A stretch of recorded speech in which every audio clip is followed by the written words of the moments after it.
همه برای بچه اگه شما میخواید لژندری مثل لژندری من که دستمه رو بگیرید، الان بهتون اومدم آموزش رو بذارم. شما میگفتین چجوری لژندری رو اینا رو میگیری و خب الان مثلا شما بزنید روی این گزینه کناری که از هم بوین در یه بالاتره، بعد میایید روی گزینه سومی دومی، بعد کنار رو میذارید میایید روی گزینه سومی و اینا رو به 100 تا از اون پولایی که اون بالاست میخرید.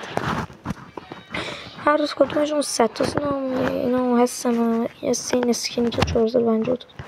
شما اگه حالا میخواید همیشگی داشته باشین اینا رو، اینا وقتی یه روز وقت داره. بعد پازل اینا رو جمع کنید. ببینید حالا مثلا از این پازل آبی من 25 تا از 200 تا، از این 14 تا از 500 تا، این 12 تا از 200 تا. اینم رنگ سلاح مهم است، حالا به خودتون مونده. حالا میگن چجوری پازلشون رو جمع کنیم. خب الان از این بنفش رو باز کنید، به این 2 تا سلاح پازل میده، چاقو و اون لژندری. خب الان اون چاقو لژندری اگه بخواید حالا برای اون این یعنی چیز کنید پازل بگیرید، باید چیکار کنید؟ دومی میزنید، بعد از این قرمزا باز کنید، از این قرمزا برای اون پازل در میاد. مثلا میگم بهتر که میزنی و اینا از این قرمزا میده. خب همین بود از ویدیو.